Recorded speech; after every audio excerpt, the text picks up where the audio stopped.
When the president took back the White House last year, the economy scored among his top issues. But in recent months, his polling has cratered on the issue, which is why the president went to Pennsylvania last week to sell his economic message, and why his vice president did the same on Tuesday. What grade would you give the economy today?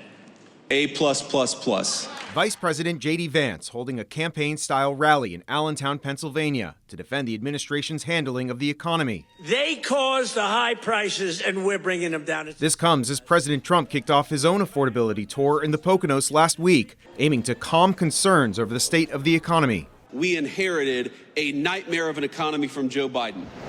The VP visit comes as the Bureau of Labor Statistics releases new jobs data for November and partial data for October due to shutdown delays. It shows that the economy added 64,000 jobs in November, but lost 105,000 jobs in October. The unemployment rate ticked up in November to 4.6%, a four-year high. For the year, the economy has added an average of more than 55,000 jobs per month, the weakest year of job growth since 2020 during the pandemic. The administration argues that the uptick in unemployment is in part due to the mass layoffs and deferred resignations of federal workers, as many of them are now looking for private sector jobs instead. For this year, added about 700,000 private sector jobs and reduced about 250,000 federal government worker jobs, which is part of the strategy that the president has to reduce the runaway deficit. But the data has other warning signs. In November, hourly wages were growing at an annual rate of just 3.5%, the lowest rate since May of 2021. And retail sales were flat in October, the weakest monthly reading in 5 months.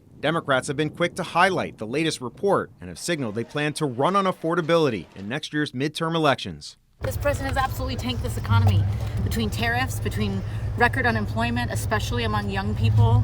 Now, the weaker jobs numbers in recent months are a big reason why the Federal Reserve voted last week to lower interest rates for the third consecutive time. Lowering interest rates can boost the economy by lowering borrowing costs, but could also exacerbate inflation, which the Fed says is still too high.